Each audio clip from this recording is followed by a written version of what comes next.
How to learn English. English is the language which is popular all over the world. In today's era, from child to old age, want to learn English.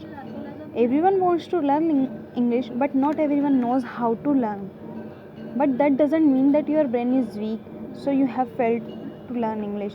Our environment is such that no matter how much we try to speak English, we'll fail. Only those people have succeeded in speaking English who either went to such an environment where only English is spoken or they themselves create such an environment. I know it is very difficult for us to go to such an environment where English is spoken, so why not make such an environment?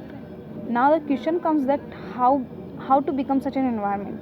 Look, learn from a child how he learned a language. When there is a newborn baby in a house, he doesn't know what his language is. He only listen so much that he start to understand what people want to tell him. Then he start to speak. Even then he is not able to speak completely. He gets stuck, then speak again, he gets stuck again. That's how a child learn to speak a language. So why not we also listen to English so much that I understand English. We stumble but succeed in speaking English. Good luck, guys.